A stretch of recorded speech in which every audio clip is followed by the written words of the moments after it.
Okay. Hi, good morning, everybody.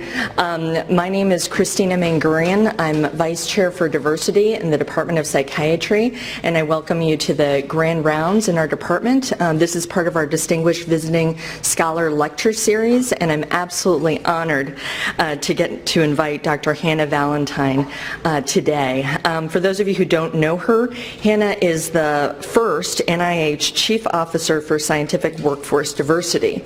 In addition to this large role, she actually serves on the Intramural Research Program, is a senior investigator in that program, the NIH's National Heart, Lung, and Blood Institute. So before she arrived at NIH in 2014, she was on faculty down in Stanford, and that's when I actually had the pleasure to meet her when she was Senior Associate Dean for Diversity and Leadership, a position that she'd held there since November of 2004. She made huge innovations there for retention of women that have been, basically tried to be replicated in other sites as well. Very innovative work, and then meanwhile also maintained her active program of research as a professor of cardiovascular medicine, and she's really nationally recognized for her work, has won numerous awards and is beloved. She's a recipient of the NIH Director Pathfinders Award for Diversity in the Scientific Workforce, and as we can see today, she's leading NIH's efforts to promote diversity through innovation across the NIH-funded biomedical workforce. What's really interesting about Hannah is I think she's like a quadruple threat. People think of it as a triple threat, right? So she's, in addition to being a skilled clinician and educator, she runs a just brilliant scientific program and has always kind of held the torch for maintaining equity within the scientific workforce and really been dedicated to this.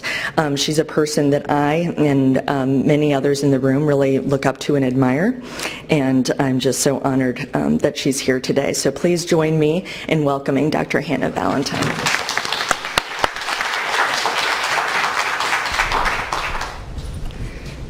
Thank you, Christina, for that lovely welcome. As you all know, it is always a pleasure for me to return back to the Bay Area and particularly to UCSF.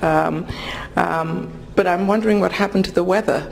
I know we need the rain, so that's okay. It's nice to be back.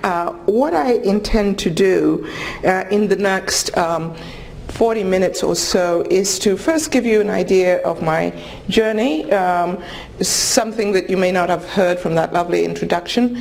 Then I will tell you a little bit about what I do when I'm not focused on diversity at NIH, and then go into some of the new ways that I'm thinking about how we move forward with institutional change. So basically, I was born in a tiny country in West Africa called the Gambia, left there in 1964 at the age of 13 to when my parents moved to London. And as you can imagine, it was quite a dramatic experience, moving from being part of a majority group to part of a minority group in London. In fact, I was the only student of color in my high school. And it was quite traumatic, and my experiences actually in the first few years led me to a significant decline in my academics, and such that when I was about to leave high school, I was not at all intending to go to university. But a year out in a microbiology lab soon changed that, and I was focused in getting back. And certainly this idea of being the only one and not feeling included is an important impediment in one's progress, and I'll show you some of the nice work that is being done right here in part of the BUILD program for intervention. So that's my story anyway, and I'm sticking to it, that being alone, the only one in my high school was a great impediment. There was, of course, the excitement of moving to London in the swinging 60s and the Beatles and all of that I partook of, so that might also have contributed to my decline in academics. That said, I went through residency and training around London, and I would say that I am the benefactor of sponsorship. In those days, you made your own path through residency training, going from one hospital to another, and once you'd made a mark in one of them, the professor often would call up to the next place to say, you must hire this girl. They used to call us girls in those days, and then that was the way to get into the network. So having done that and trained as a clinical cardiologist, I went to Stanford for what at the time was supposed to be about only 2 years, which I often refer to as getting my BTA, otherwise known as Bean to America, where because cardiology was so much more advanced in the States at that time. Loved it, had great sponsorship there again, ranging from the surgical group led by Dr. Norman Shumway to the medical group, and very rapidly 2 years turned into 32 years. There I was minding my own business when Dr. Collins recruited me to go to NIH. And I do two things there. One is, of course, the major administrative role, which is leading NIH trans NIH diversity efforts. So it turned out a lot of the 27 institutes all have their diversity focused program.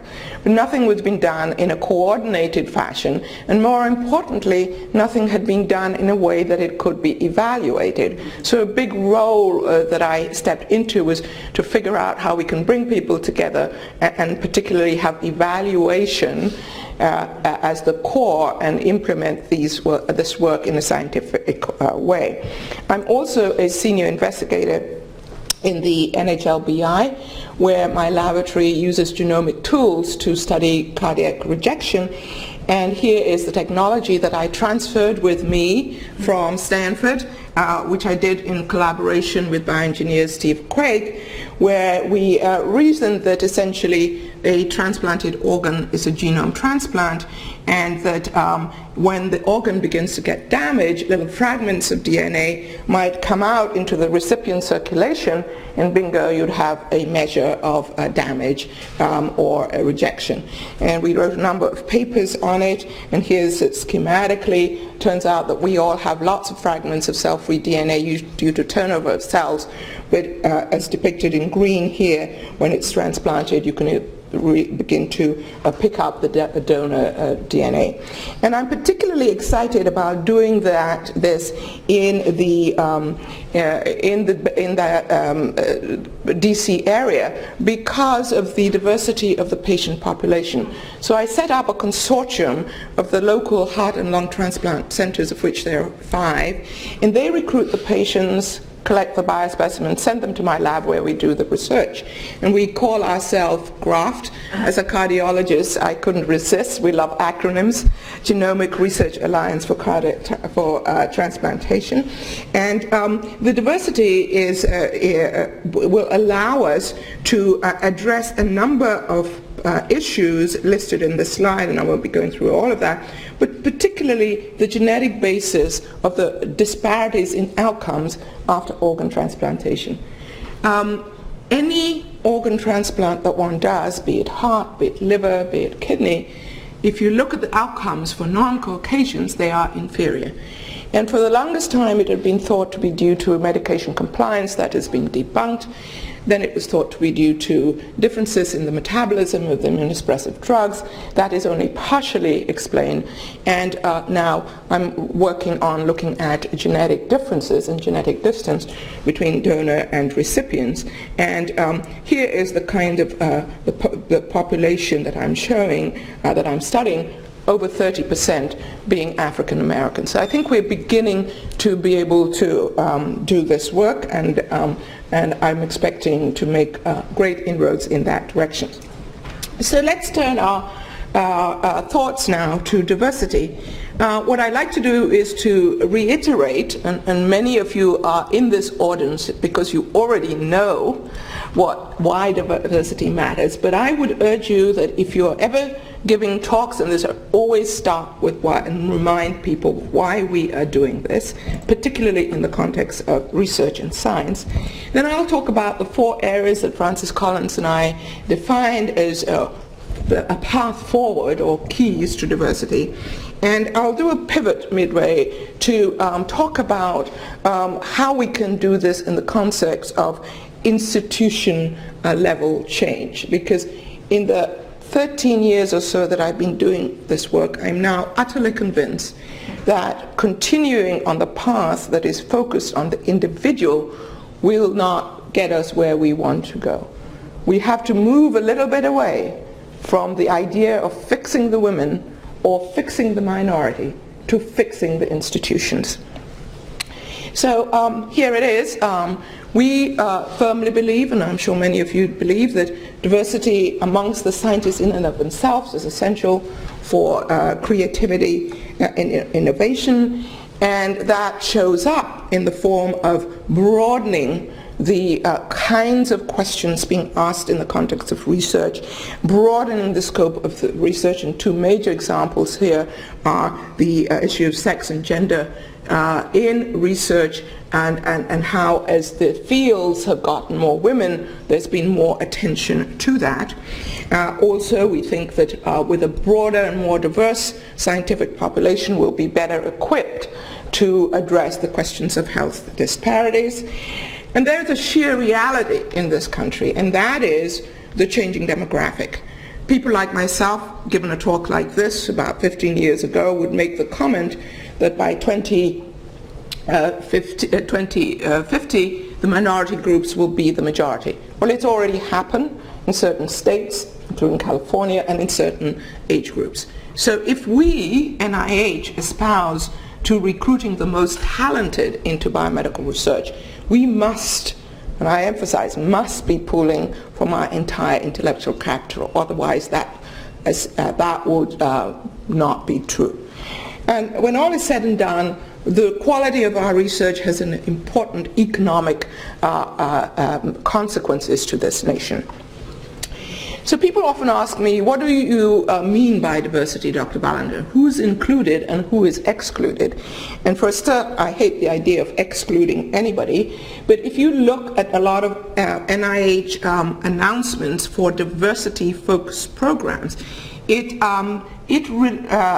lists 4 categories: nationality, ethnicity, race, gender, socioeconomic status, and disability. But if we are to really embrace the ideas that I've just mentioned of diversity actually being really a proxy for the range of experiences that come to bear to the kinds of research questions we ask, then we must be thinking about it in this broader context that introduces other kinds of diversity. So what are we trying to fix? What's the problem? Shown on this slide here is the representation of underrepresented groups, typically race ethnic underrepresented groups, that is to say African American, Hispanic, Native American, Pacific Islander, and Native Hawaiian. Those 5 groups. What you will see here, and I don't really mean you to read in detail, but it's just to look at the pattern. On the vertical axis is their representation, and on the horizontal, the path along the career path, starting from associate degrees, bachelor's degrees, all the way to full professor. And if you take women who are from those typically underrepresented groups in blue, what you see is their representation goes down as you ascend the career path. Same is true for men from those groups. And a lot of people like to say that, well, this is just a pipeline problem. We just need more students, more trainees and things will get better. And shown in orange is a group that fully defies that explanation. That is women from well-represented groups, that's to say Caucasian and Asian women. Women have been greater than 50% of the PhD recipient pool in biological sciences for greater than 15 years, probably close to 20 years. And yet we see this pattern with their representation being very low as at full professor levels. So something else is going on. There is only one group in which the pattern is different, and I will let you be the judge of that. And here is this issue of women. Here I've taken the 7 largest clinical departments. This is data from the AAMC. And again, you see women in red, the decline in their representation being really poor at the level of leadership and department chairs. And I thought you might be interested, because this is really a group to psychiatry, no different. If you took the AAMC data on psychiatry, faculty, and looked at that, the pattern is the same, maybe a little bit better actually, but not that much great. And in a paper that I published a few years ago, we did a calculation to say how long would it take to reach gender equity at the level of full professor? Nearly 50 years. Well, I know many of you will be around at that time. I won't, and I'm really pressing for more rapid change. Part of the problem is that often we don't disaggregate the data. And we don't disaggregate the data by department and units, because that's where the issue of diversity and inclusion actually lies, and that's where we have the greatest opportunity for change. And I'll get back to that issue of disaggregating data and give you some examples that I hope the leadership can embrace to actually go back and think about disaggregating the data here at UCSF. So here are the 4 areas that Francis Collins and I delineated in this article in PNAS in 2015. We thought we needed a better read on the science of diversity. What do I mean by that? We want to know to what extent does diversity of the researchers in and of themselves lead to all that wonderful innovation excellence that I described to you. And quite frankly, the data exists in many other fields and sectors, but not in biomedical research. And so we want to understand that better, and we're planning some more research in that space. We also thought that we needed better information, again with this very research and critical eye, on what kinds of interventions work in the training period, and for whom, and in what context. Because after all, NIH has been funding diversity-focused training program for over 30 years. And at that time, 4 years ago when I got there really wasn't any idea how these programs had worked. And it was being concluded that they hadn't worked. And in fact, I would argue that they did work, but they were just not structured in a way to figure out what has worked. So we've launched in 2014 the Diversity Consortium program, and I'll tell you a little bit about that in a moment. A third area we thought was very important is to study and understand, and even more important, get interventions for those social and psychological factors and cultural factors that get in the way of diversity and inclusion. And at the core of that, at the very core of that, is the issue of stereotypes, and we'll talk more about that. And then when all is said and done, I'm sure you've heard about people say, well, I had this wonderful program, and you try to replicate it, and it's not can't be replicated. And how do we actually sustain all this work? So let's just talk a little bit about diversity. There's been a lot of work in other fields, which I don't have time to recapitulate, but the work is beginning to emerge from science. This is a study of over 2 million scientific papers, and using names as proxy for diversity, it was shown that the more diverse the team, the more likely those papers would be to receive more citations and be published with higher impact factor. And the same a similar work has been done for gender diversity, meaning we're beginning to get that kind of information, making an explicit link between diversity of the scientific workforce and the quality of the science, but we're not yet there. So I mentioned the Diversity Consortium program. What is this? When I got to NIH, they were already doing a lot of work to launch a program that would be very much focused at bringing resources to institutions that were relatively underserved.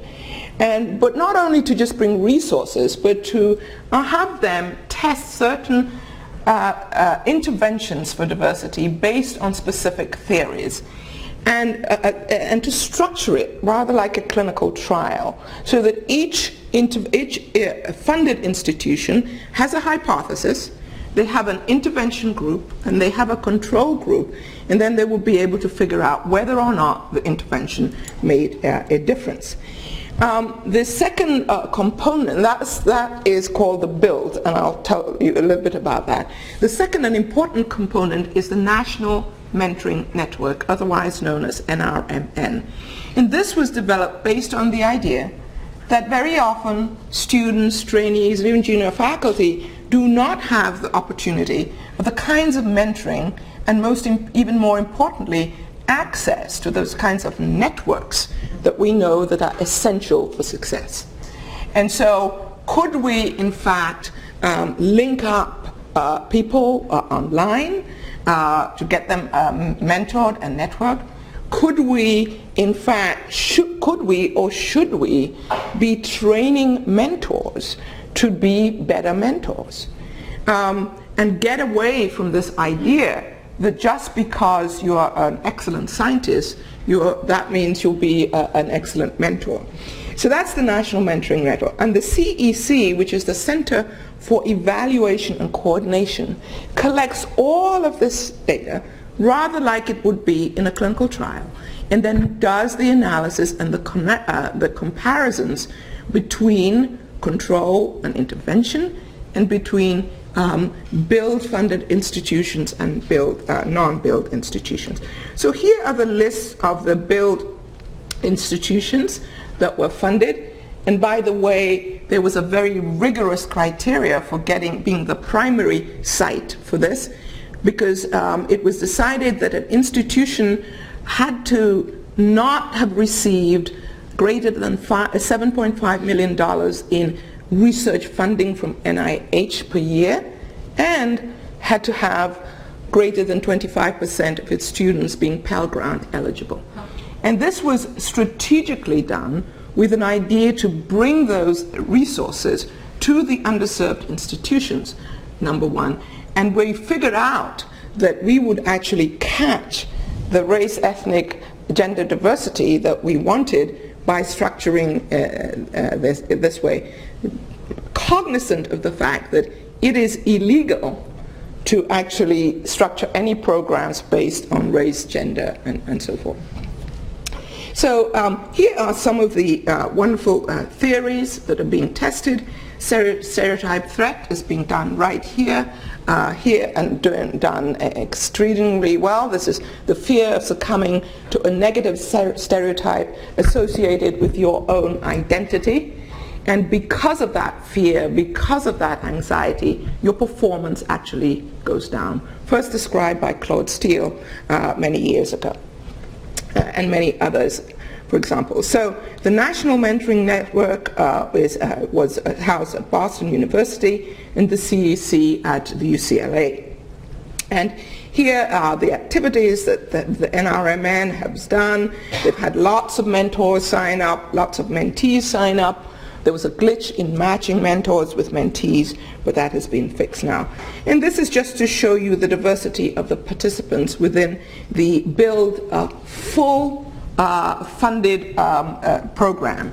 And what you can see here, 41% Hispanic, 27% Black, catching that diversity that we really wanted to do. The other important thing is that this work is being structured so that we can evaluate at a student level, at a faculty level, and an institutional level. And here are the kinds of numbers that we're seeing in each of these 4 areas. So for example, looking at faculty, faculty release time, mentor training, pilot projects are all going on here. So it is a complex program, but we are really seeing that it is achieving its goals. So here is one example of the build predefined outcomes. So here are the kinds of things that individual sites are looking at. Interventions to reduce stereotype threat, for example, mitigating unconscious bias. The point is not to read it all, but to just show you the range of interventions that are going on. And then there's consortium-wide. I told you there are 10 sites, and here are the kinds of things that are being evaluated across the consortium. And science identity is a critically important one because that drives a lot. So I mentioned reducing stereotype threat being done by San Francisco State in collaboration with UC as well. And here the intervention for addressing stereotype threat involves affirmation, improving a sense of belonging, and building science identity. And what you can see already in the early days, we're seeing that the students that are getting the full-blown intervention are already showing greater resilience and improvement in their grades, etc. So this work has already been published. With regards to the National Mentoring Network, again, you might ask, how on earth could this be structured in a way that can be evaluated well? Well, it was. And the idea is that certain interventions listed here will result in success. And, for example, grant writing workshops and having coaches. And so the endpoints being measured here are based on survey analysis, and there are distinct hallmarks of success, such as publications and external funding that are also evaluated. And just to give you an idea of the scope of what's going on, look at the diversity of the participants in the grant writing and coaching workshops. Quite a diverse group, and we're hoping that ultimately this will translate into more funding. This is really to give you a broader view of the entire program. So there are students who will be touched lightly through curricula, and there will be students who will have the full impact through full funding as well. So you have mentoring, career development, novel curricula, and many others. So it is a very large program, and one in which we're very excited. The third area I mentioned were the social and cultural factors, particularly stereotypes and bias.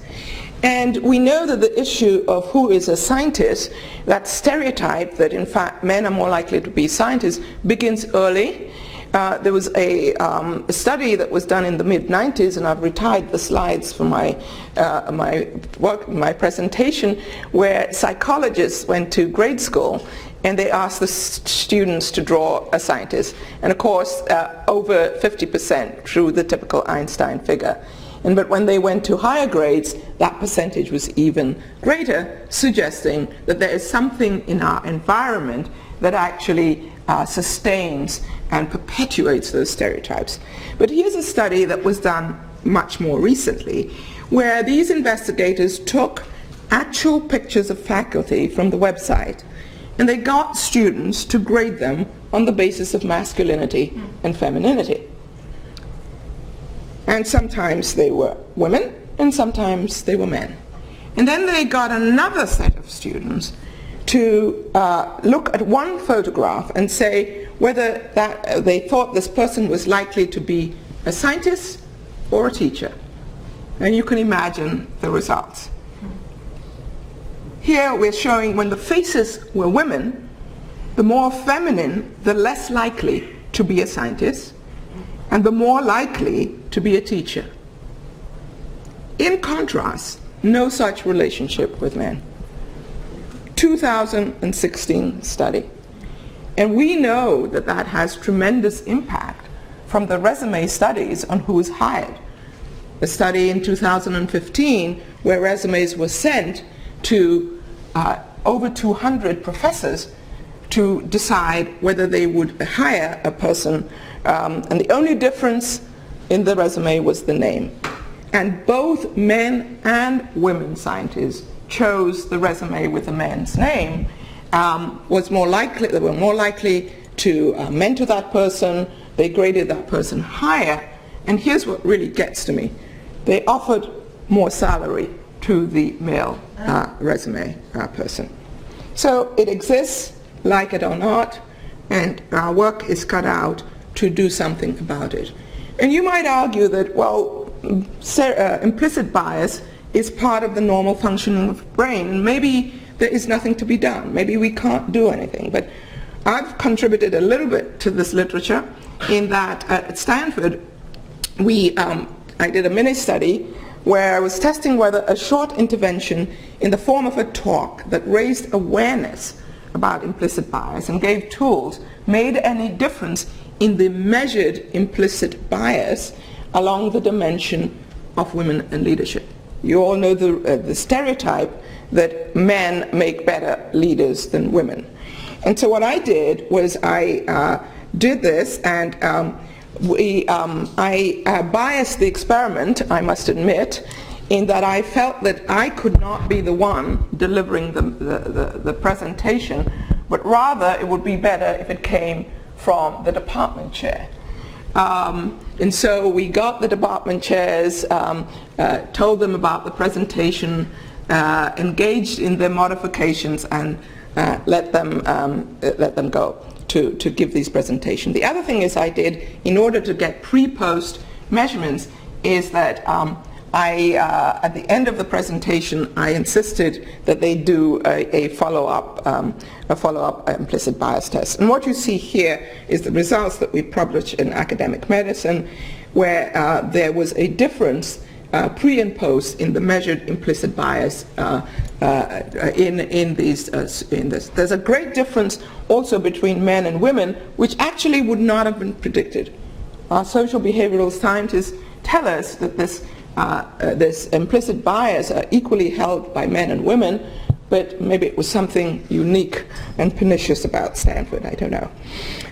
Anyway, there was a big difference between men and women. I show you all that to say that there are things that we can do, including the work that is being done by Joan Williams on bias interrupters.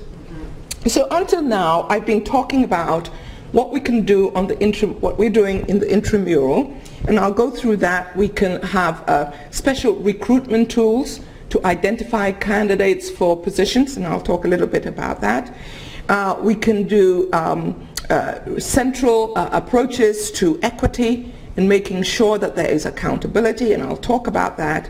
And we can make sure that the pool is maintained in terms of diversity.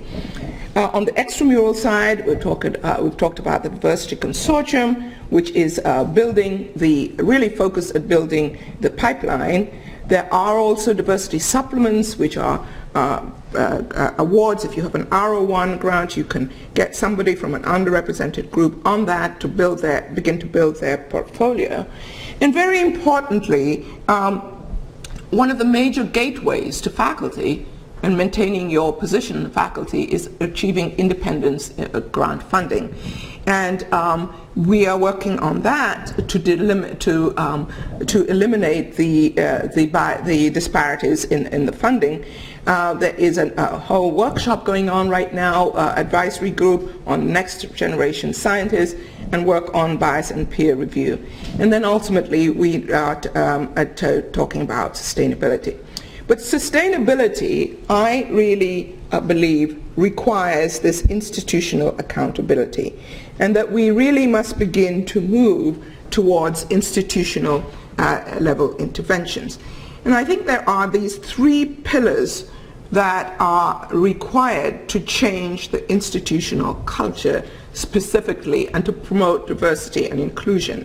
It's the climate, the work life, and most importantly, I would say, equity.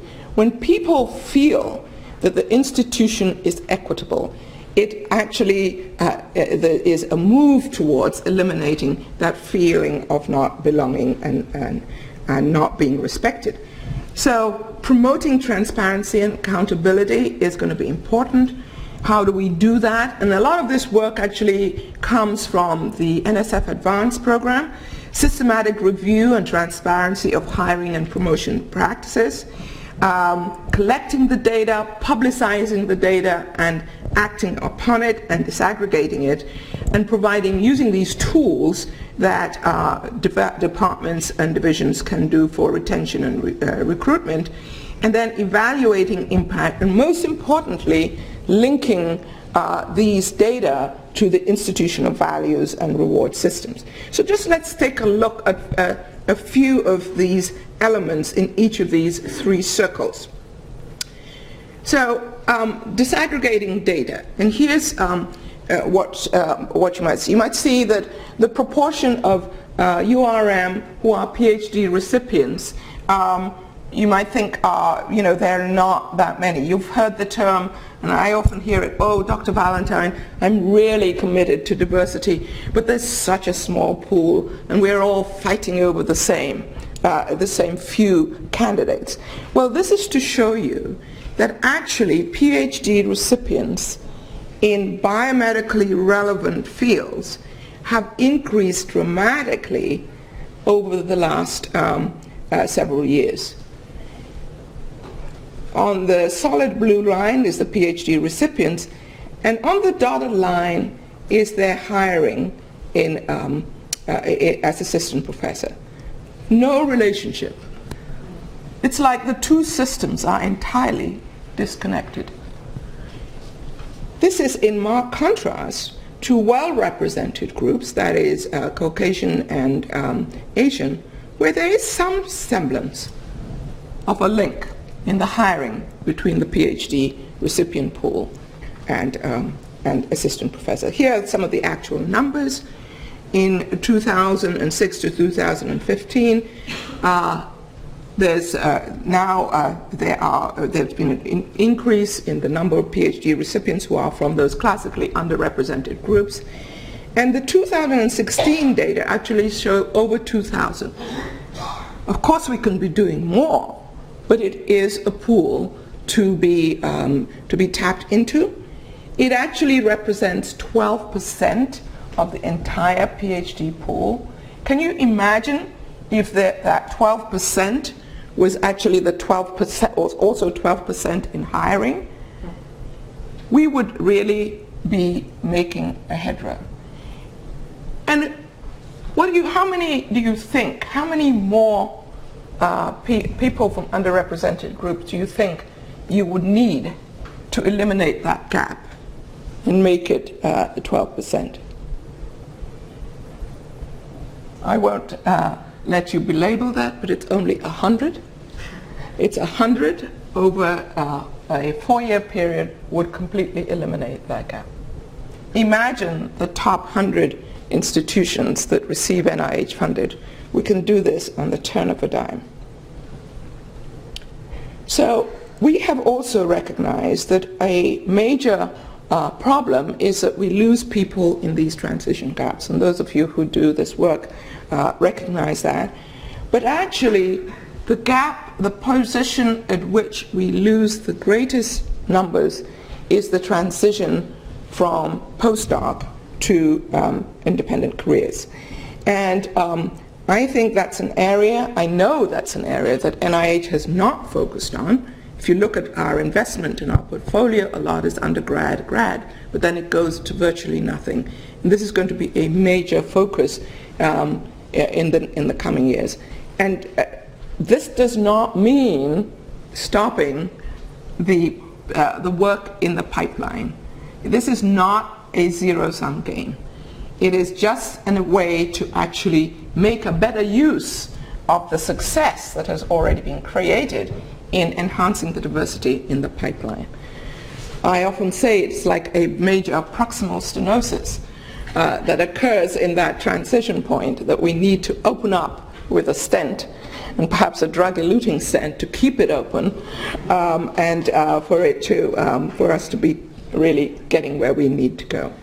I mentioned that R01 attainment of R1 is particularly important in this transition point. And in fact, it was this disparity for African American applicants applying for R1s that led to this rebirth and the creation of my office. It was called the Ginther Report, published in Science in 2011, where it demonstrated that African American applicants for R1 were considerably less likely to get funded than any others. So when I got to NIH, I convened a task force to dig deeper into it, and we found that a number of things that are actionable. The submissions rates are lower for African American applicants, and so are also resubmission rates, even though we know that resubmission carries a higher likely, 3 times more likely to be funded than a first grant. So really we're working on that, nudging people to resubmit. We noticed that African American applicants had less favorable scores, and one of the ways towards improving those scores is the appropriate coaching and mentoring for that. So I'm conducting a randomized controlled trial of coaching and mentoring for R01 preparation for everybody, but the sample is going to be enriched for African American applicants. And then finally, we found a very troublesome finding. That is, the topic mattered. Now, forget about race, forget about gender, regardless of the applicant, there are certain topics that are more likely to be funded and certain topics that are less likely to be funded. And I see heads nodding, and I'm sure you can guess which are the most likely to be funded. Those basic science, intracellular signaling, etc. And the least likely were women's health, health disparities, community health, etc. So that is a major issue for NIH to grapple with, and NIH leadership, and they're looking at that now. And then finally, the issue of bias in peer review. When all is said and done, all of those factors that I've talked to that we found contribute to this disparity do not fully explain the difference. And so the elephant in the room is there bias in peer review? And this is going to be done in the form, studied in the form of a study that will strip all of some prior applications, will strip them of all identifiers, and then have them re-reviewed. And there will be a sample that are African American, sample that are white, and others. And the hypothesis is that if there is bias in peer review vis-a-vis African American, the scores actually will go up. So we'll see. That should be reported within the next year or so. So these are the kinds of things that are going on. Let's think about now this data. So I showed you the data that was aggregated for all women, but it really doesn't tell you about your institution. But you can find this data. Here's the data from WMC regarding the representation of women in the full professor rank. That's for women. We're really interested in pushing that envelope. And you can see the national average is 23%, full professor or tenured. And I actually, in honesty and in disclosure, I put up there the NIH intramural program. 22%. We're not doing that great, not yet. But I'll show you the kinds of things that we are doing to do that. So based on that, I mentioned that I put together a task force that came at NIH that came on with certain recommendations that are institutionally focused to change this culture, and some individually focused ones.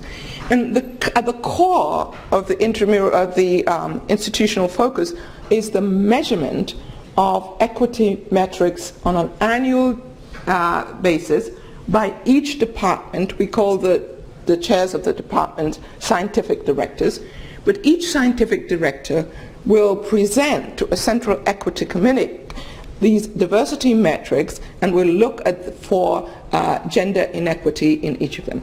And they will be required to address and correct any inequities that are found. So here are the kinds of things that will be measured.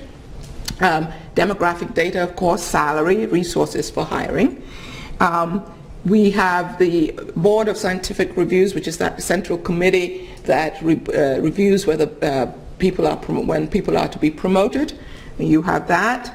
And then there are other areas that send subtle messages that are of inequity. So speakers at seminar series, efforts to promote awareness and implicit bias, best practices in search committees, that's where a lot of it starts, and nominations.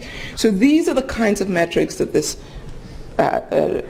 equivalent of the department chair is asked to come to this committee, present, and then we give feedback on what to do. So here are some of the things that we think that one can use for best practices in taking the bias out of the hiring process. So using these tools to identify candidates, being cognizant of the fact that recruitment begins before the position is actually available, so you can make outreach, invite candidates or people to your institutions for 2 or 3 days to get a sense of the institution, and you begin a relationship. You can also make sure that the committee is as diverse as possible, bearing in mind the diversity tax, which is a real one. When I first became Senior Associate Dean of Diversity at Stanford, the first thing I said that every search committee had to have a person from an racially underrepresented group, until I realized that all 30 of us would be on every committee would be totally overworked, and I quickly changed that. Remembering to have the criteria before the applicant is actually evaluated. It's amazing how that can shift once you see the applicant. And getting members of the committee to articulate the reasons for their choices. That pushes people to rethink and think well. And then creating structured interviews once people come to campus. So here in this area, I'm talking about the kinds of tools and the issue of sexual harassment. So here are the tools. My office has just recently published what we're calling a diversity toolkit. It's online, you can go and download it. There are 4 components of it. In this particular component, the diversity candidate pool is really, I think, quite helpful. It walks you through how you search for candidates of certain, who is the top in this field, for example, using various bibliometric approaches, particularly eyesight we found to be very useful. And then you tie that up with social media sites that will be able to tell you whether a person is from an underrepresented group. And by doing that, over a period of about 2 years, we've created this pool already of candidates for the early stage, and you can see how well they're represented. They're now pretty close to 700, over 700 that we have in our database. And these are postdocs or early stage assistant professors. And you can see the diversity here already. So once we get calls to go to search committees, we have a pool to immediately go to. And you can see that these people are publishing very well. They're publishing in high-level journals and doing extremely well. So I think that any institution that is really interested in diversity should have a couple of analysts doing this work for every search.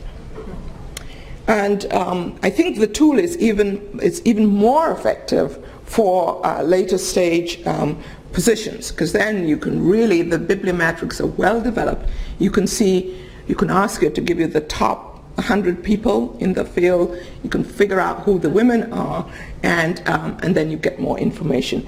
And I've taken this to many search committees, and they've been highly successful in getting the people to apply. Now, there's another part of it, is who does the outreach once you have the list, how effective is the outreach, and so forth. So your work is not done once you have the list, But it's the first stage. And again, over 700 in our pool already, also publishing high-level journals. And again, this is something you could do tomorrow. So I always have been talking about the lack of women's advancement in biomedicine for the last 15 years. And I used to have this list and the check. I must say, until 2 years ago, I never had on my list sexual harassment. Maybe some of you are more enlightened than myself did, but really about 2 years ago, we had a lot come out in the press of this going on. And this particular one, New York Times article, really caught my eye, because it makes the case that actually one of the major contributors of the loss of women from science is this issue of sexual harassment. This caused quite a bit of consternation, and more of the literature came up. This is work from Raz Majaski, who is a leader in career development work, and she looked at women who have received K08s and K23s. 90% have experienced sexual remarks or behavior, 40% unwanted sexual advances, and so on. So this is really important. It turns out that people just don't report, and maybe it is contributing significantly. Seeing all this, Dr. Collins and I made a statement, and Michael Lauer, head of OER, that NIH was going to be taking this seriously and working on an intervention for it, and that the important step was to gather data. We always gather more data. But here's where what we're actually doing, and then again, it's a model that an institution can take on, creating the policies. We call them manual chapters, but it's where we advertise the policies, raise awareness of the anti-sexual harassment policies, create the opportunity for anonymous reporting through hotlines, actually have a committee in Trans NIH that evaluates any allegations and then makes recommendations to what to do about the transgressor. And then finally, let's talk a little bit about flexibility, and particularly this protracted course of this training period.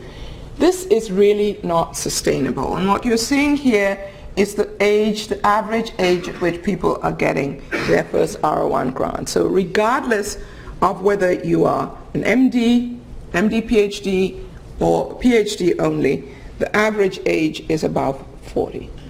This NIH is again working on this issue in the context of this next generation scientist work to figure out how we can do a better job at this and eliminate this issue. And we want to not have this be an ongoing. It runs in my family. My father and grandfather also working as postdocs. You get my drift here. Part of this is we need to create flexibility, and I just wanted to remind you of this program that I started at Stanford, which has two components. Career flex. It has a component that is to do with career guidance, coaching both the individual faculty member as well as the department chair or the division chief to actually have that conversation that opens up a career planning process for an individual with built-in flexibility, because you look at this at the whole long range of the person's entire career, not just one time in place. And then the practical issues and the realities of life is that we are all trying to juggle a lot. And there are many activities undertaken by faculty members, especially women and underrepresented groups, that are not that well recognized in the A&P processes. So that when you step up to do these, you get some rewards, and that's what we call the time banking system. And you could get the rewards, you could trade in your rewards either for helping you work at work, that we call it the work-work conflict, like getting support to write your grants, the administration, etc., first review of articles, or to help you manage your work-life issues having meals delivered to your home, house cleaning, etc. I put this up because the Washington Post and New York Times, actually the only thing they could see was the meals delivered to your home and the house cleaning. Nobody talked about the career part, which I think is really important. And if you want to read more about it, the paper is now published. So all of this that I've talked to you about is on our website if you're interested to read more. And I hope more than anything that I've been able to communicate that contrary to the usual adage that great minds think alike, I actually believe that great minds think differently. So I thank you for your attention.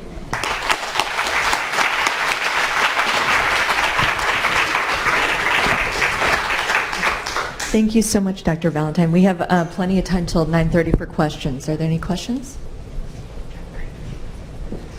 I'll try to do so. Okay. Thank you so much for this really inspiring talk. I was curious, you mentioned in your other talk the idea of implicit bias. And I was wondering if the NIH, or if you know who were directly studying that and ways to, you have like the recommended NIH toolkit that addresses some of these issues, but I'm thinking from the neuroscience perspective, what is being done to understand implicit bias and to counter it at that level? Yeah, great question, which is, as I understand it, what is NIH doing to study the science behind implicit bias? And quite a bit. We have a number of investigators who are looking at implicit bias in peer review. One of the leaders in this field is Molly Carnes, and she is now publishing on really quite interesting data that shows that the language that is shown in reports after use for women is different by reviewers, is different for men and for women. So that's going on. In terms of that interface between the neuroscience, cognitive science, as well as the I am not aware of much. You might know that at Stanford, part of my award, Pathfinder Award, was doing MRIs to figure out what was going on in the stress areas.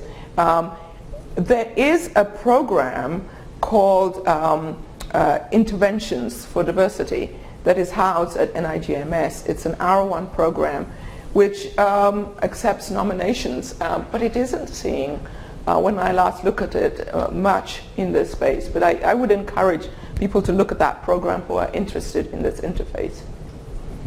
Hi, good morning. Thank you so much for coming to UCSF to give this talk. Very grateful. I have a question about the anonymized peer review study, and there's been a lot of discussion. People are asking, what are the implications and what do you do with findings around if you find this bias, because so much of the grant application process is about the investigator. And so I'm just curious what the discussion about that is. The question around this is the anonymized trial and what will we do, what are the discussions around? And we've had similar discussions. Either or one of the three possible, neither of the possible results are going to be very comfortable to talk about, I must say. I think one of the things that it would inform what we can do about how to reconsider our peer review process in its totality. There's actually, I believe, a working group being convened as we speak to think about, what should peer review be like, how should it be, and this is a small piece of it. In terms of the specific bias for African Americans that this will either prove or disprove, I think what you can see a number of interventions that can possibly be done. It might, for example, removing the identifiers in the normal state of reviewing those applications. But yeah, it's a difficult thing to determine what you will actually do with the results. I think there will be some kind of relief, personally, to know that we have looked at it in this depth and have studied it regardless of the result. I think that's, for me as a scientist, that's the first step. Thank you so much for highlighting the importance of an awareness of bias and sexism. My mom was a feminist, so this has been a theme that I've heard for decades.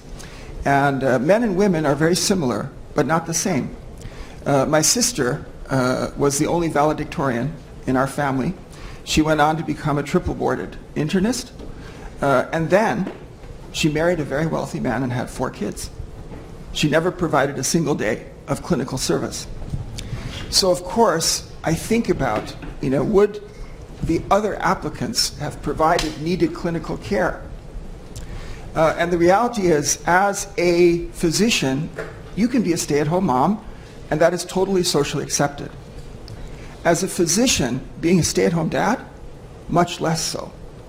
So I wonder if we need to get at the problem from the other side around, because essentially, what are women to do who want a family to also be able to have a career if they don't have a partner, who can take on that role?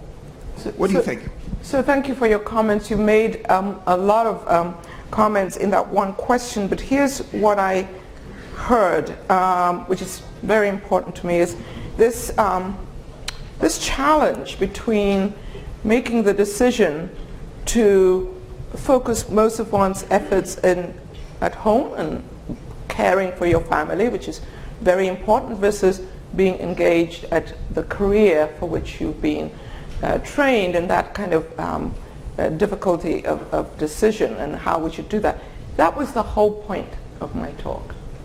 It's that the institution has to make it possible for the individual to be making the choices in the full knowledge that this is an equitable place, that the culture is great, and that I can come back as well, sending that message, removing the dogma that there is only one path forward. And if you deviate from that path, you are not serious. So, like your sister, I'm sure she made her decision based on what she wanted, but I'm not sure that the system allows one to make a well-informed decision, really, because there is so much wrong with the culture. I mean, look at maternity leave, and look at, basic human things that exist in Europe and don't exist here. We don't have any of that. So people try to argue that, minorities and women are just making the right decisions. They're the smart ones, leaving academia at greater numbers. Well, I'm not prepared to accept that until we have a better culture in academia. Hi, thank you so much for being here. You've addressed this a little bit in your talk, and I wanted to ask you to speak a little bit further. UCSF, we're proud to be one of the better bar graphs on your kind of pathetic, rates there, but we're doing pretty well in some regards. So I, as someone as part of the diversity committee, I'm proud about that and glad to be a part of this department in particular. However, at the same time, we're struggling a little bit. We have a lot of aspirations, a lot of, verbal, commentary, effort, committees, et cetera. But I think one of the things we're running into is how do we think about incentivizing from the top down for funds, resources, enforcement of all of these goals and targets? And what are some of the, not necessarily punitive, but what are some of the more motivating factors that you've seen work well in some institutions or contexts that might help make sure that it's not just talk and that rates actually change and that there's substantial improvement? So I would say that UCSF is at the forefront of all of this. And secondly, I would say that I don't know of any institution who has done this and done this well. So you will literally be at the forefront of what needs to be done. From all I've seen and all the data, you've got to tie this to the institutional reward systems. Otherwise, it will not stick. And what are they? Money, space, promotion.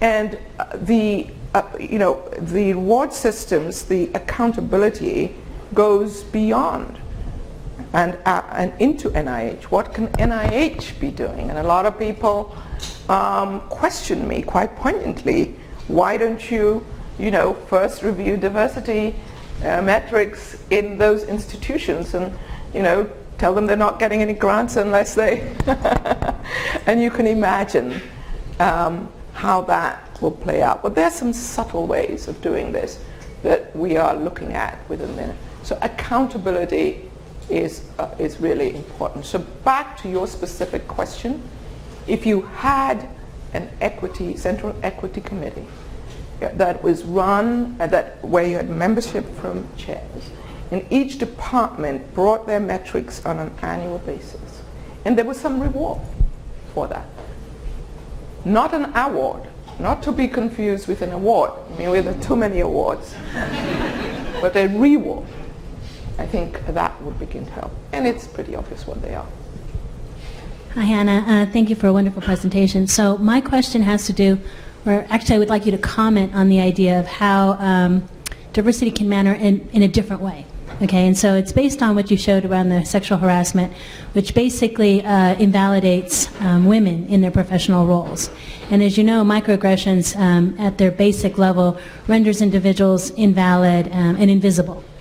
And so in terms of microaggressions, one of my students at State said, the 7th time you go into a classroom, a science classroom, and it's a white male professor at the front of the class, I feel microaggressed. That's what the student was saying.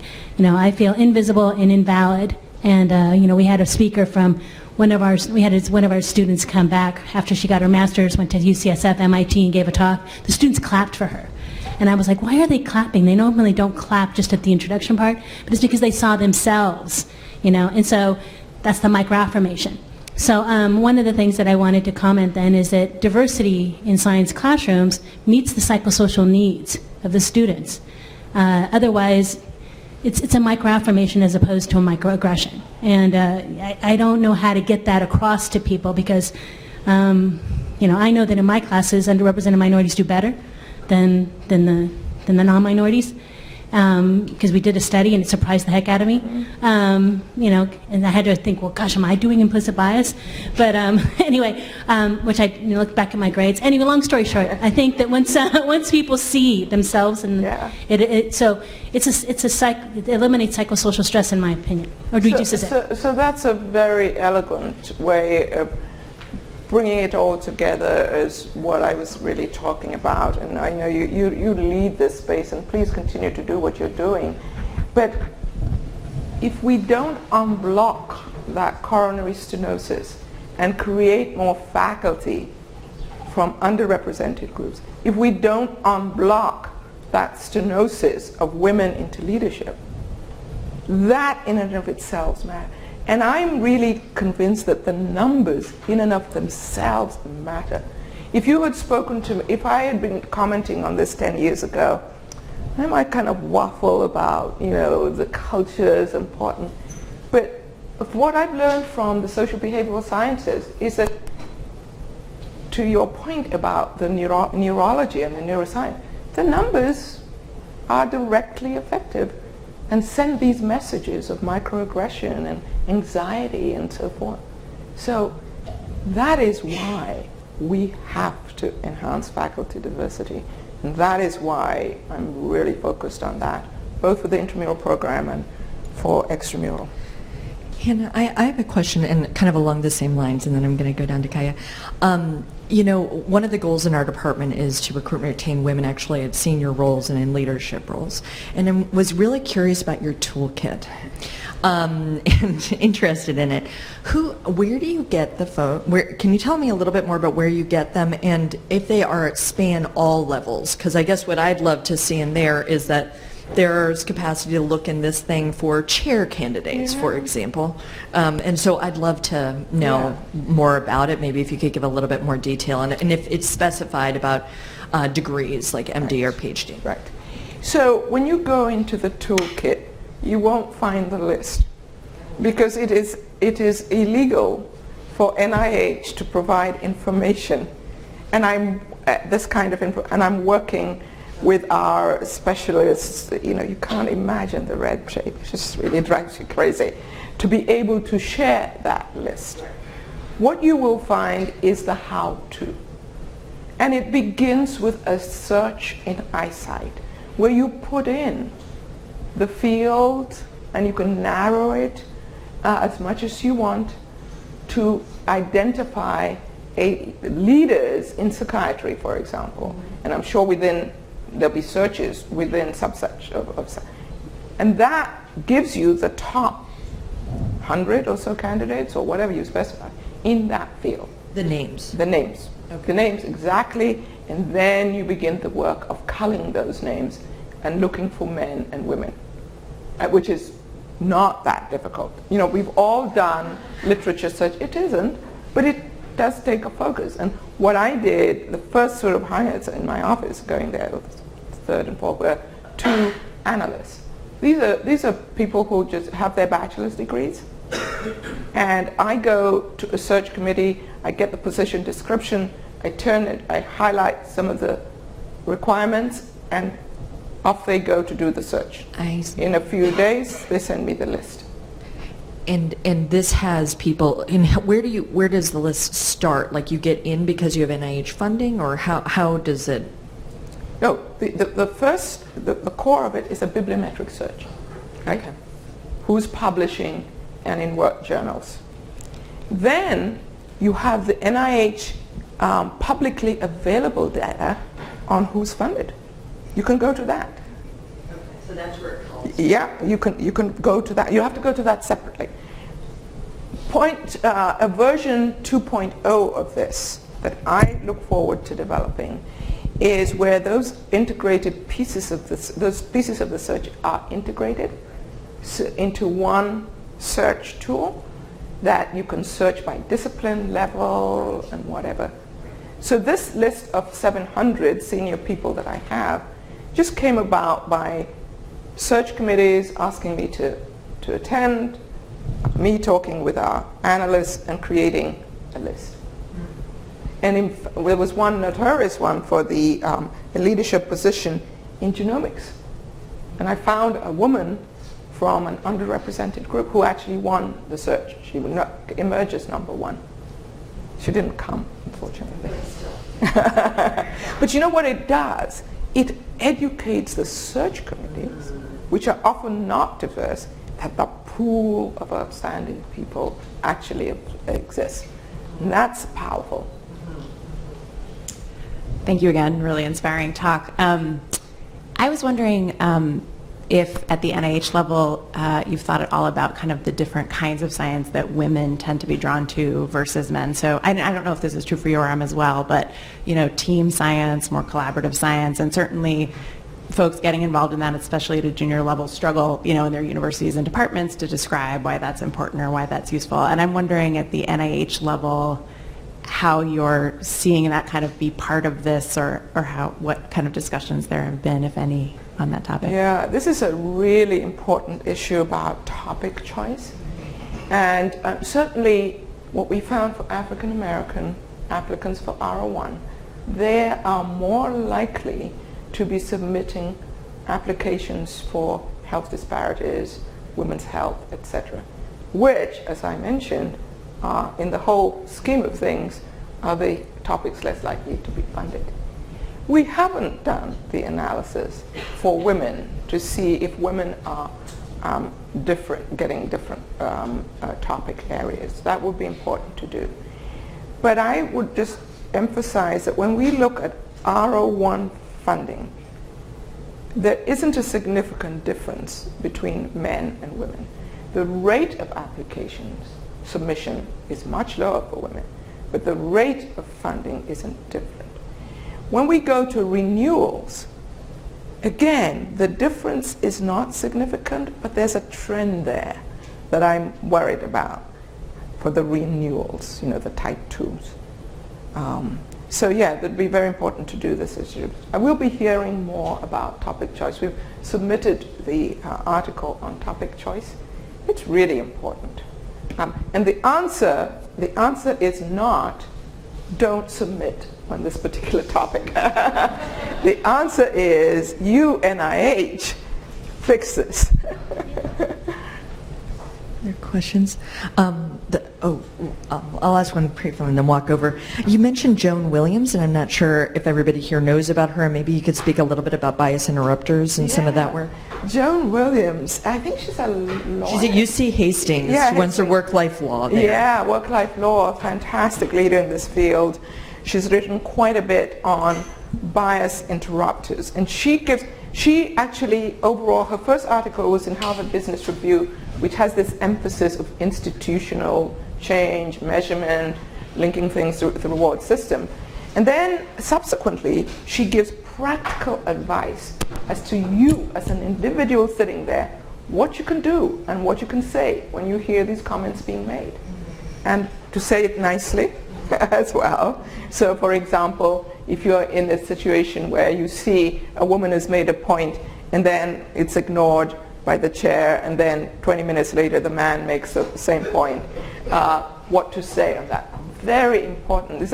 I find that work really inspiring. So maybe you can send the links around to everybody for Joan Williams' work. It's really good. Yeah, she actually runs a free service for family discrimination. Invite her to speak. I have. It's very expensive. She's expensive. There's a fee for this, really? but yes, I have. I'm in collaboration with those guys. Okay. But I'm glad. I just want to spread the word about her and her work. This is not a question. This is a comment, because I think it's the last word, and at the risk of mansplaining, I'm going to say thank you so much. You're an inspiration. We're very grateful for you coming, and please don't retire. Keep it up. We know how complex it is and how difficult it is. Just for our trainees, I want to make a quick comment, which was in the middle when you were talking about research on intervening to improve things such as microaggressions and biases that were implicit. The interventions were pretty brief and effective. And there's an area of research in psychosocial stress for us here to apply for some R01s on working on those interventions here. So I think this is absolutely, as a cardiologist, when I first started reading the Claude Steele work and the work out of Yale, of the short interventions which actually lasted 3 years and had a health impact, it was just incredible to me. And that is the fact of the matter. And I think that gives us hope, really, that we can intervene. So I would say to you, continue this work and get in touch with the interventions program at NIGMS. Talk to the program officers with your ideas about how to study this further. I mean, you have to be proactive and, get there and talk to the program officers. They might not have heard about this kind of work. And, be assured that I'm pushing also on the other end. And but my office is not a granting institute, and I have to make change by advocacy without authority. So it is a struggle, but I'm glad you're doing this work. And I want to thank all of the men here for attending. I'm really impressed, because generally a talk like this is full of women and scientists from underrepresented groups. And we know now that part of the solution, an important part, is engaging men. So thank you for your engagement and for coming to this talk. And thank you so much, Dr. Valentine.